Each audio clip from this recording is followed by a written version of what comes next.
Salam alaikum à tous et à toutes. Quand vous parlez à des gens aujourd'hui de religion, beaucoup vous disent « Oui, mais c'est bon, pourquoi ça serait l'islam qui a raison et non le christianisme ou le judaïsme ou peu importe ?» Mais quand vous parlez à des chrétiens, hindous, bouddhistes, etc., vous vous rendez vite compte que pour beaucoup, ils ne connaissent peu, voire rien de leur propre religion. Car s'ils avaient vraiment étudié, ils deviendraient eux-mêmes musulmans. Pourquoi ? Parce que toutes les religions et tous les prophètes ont annoncé la venue de Mohammed sallallahu alayhi wa sallam pour établir la vraie religion de Dieu sur terre. L'islam, la religion finale. La religion finale. La religion finale. Nous avons déjà pas mal parlé de l'annonce du prophète Mohammed sallallahu alayhi wa sallam dans la Bible et la Torah, ainsi que l'interdiction du porc, de l'alcool, du fait de porter le voile, etc. Il est dit dans la Bible qu'une femme doit prier voilée, ou sinon qu'on lui rase les cheveux, et donc qu'il n'est pas convenable pour une femme d'être sans voile, tout comme dans le Coran. Dans Corinthiens chapitre 11, dans les versets 5 et 6, il est dit « Toute femme au contraire qui prie ou qui prophétise la tête non voilée déshonore son Dieu, c'est comme si elle était rasée. Car si une femme n'est pas voilée, qu'elle se coupe aussi les cheveux. Or, s'il est honteux pour une femme d'avoir les cheveux coupés ou d'être rasée, qu'elle se voile. » Cela pour rappeler que Dieu nous a toujours envoyé une seule et même religion. Une seule et même religion. Une seule et même religion.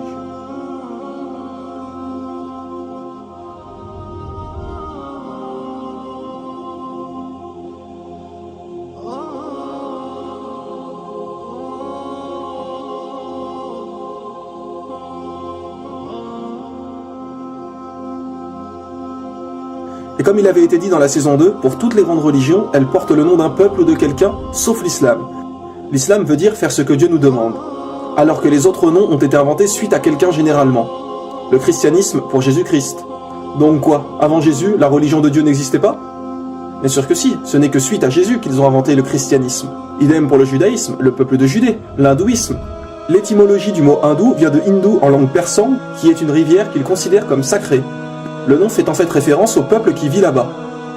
Le bouddhisme avec Bouddha. Le prophète Bouddha, qui en réalité s'appelait Gautama, n'a été appelé Bouddha qu'après sa révélation. Car Bouddha veut dire recevoir une révélation, un éveil. Et aujourd'hui, tout le monde vénère des statues de Bouddha, alors que celui-ci n'a jamais réclamé la divinité. Gautama n'a jamais dit ça. Ce n'est qu'après sa mort que les gens ont commencé à lui vouer un culte. Et si vous étudiez vraiment sa vie et ses enseignements, vous ne verrez pas de différence entre l'islam et le bouddhisme.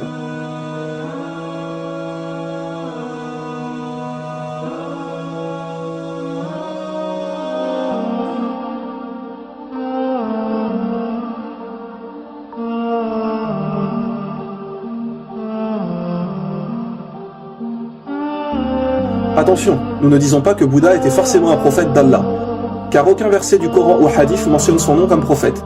Et tant qu'il n'y a pas un texte du Coran ou un hadith pour confirmer quelque chose, nous ne pouvons être sûrs à 100%. Seulement, nous savons qu'un jour, on a interrogé le prophète Mohammed sallallahu alayhi wa sallam sur le nombre de prophètes, et il a répondu 124 000 prophètes et 315 messagers. Alors maintenant, quelle est la différence entre un prophète et un messager ? Un prophète est quelqu'un qui a reçu une révélation, mais qui n'a pas forcément transmis un message. Par exemple, Mohammed sallallahu alayhi wa sallam était un prophète et messager, puisqu'il a reçu une révélation et nous a également transmis le Coran. Idem pour Moïse, qui nous a donné la Torah. Mais un prophète n'est pas forcément un messager. Dieu peut simplement lui parler et lui donner des commandements, sans lui donner un livre à transmettre à son peuple. Mais Allah a dit dans le Coran, à chaque communauté un prophète. Ce qui est bien évidemment juste. Allah n'a jamais laissé une seule communauté sans prophète. Donc peu importe où sur terre et à quelle époque, chaque communauté a eu un prophète pour les guider, ce qui explique le nombre de 124 000 prophètes.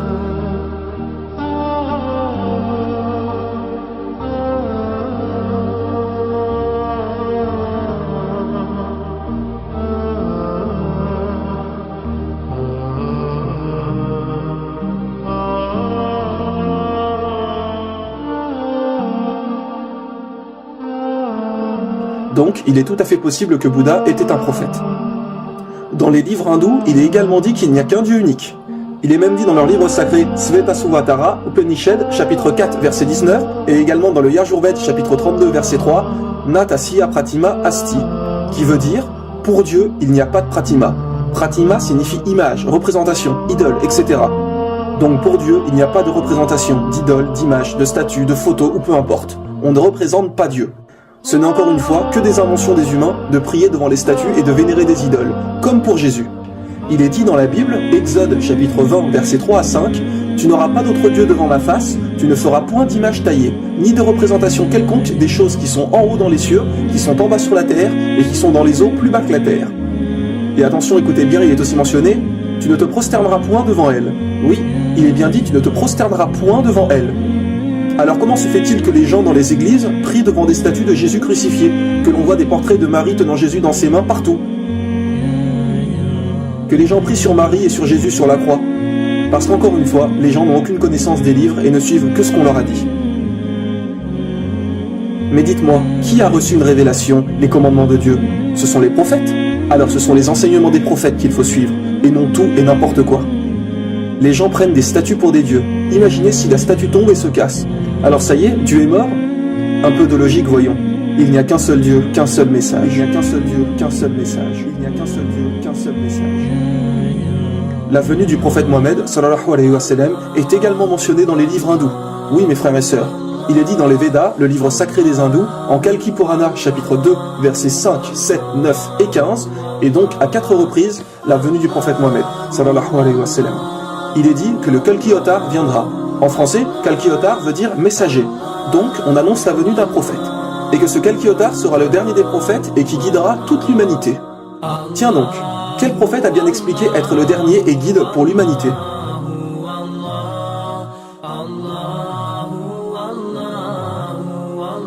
Il est dit que le nom du père de ce prophète serait Vishnuash, qui veut dire serviteur de Dieu.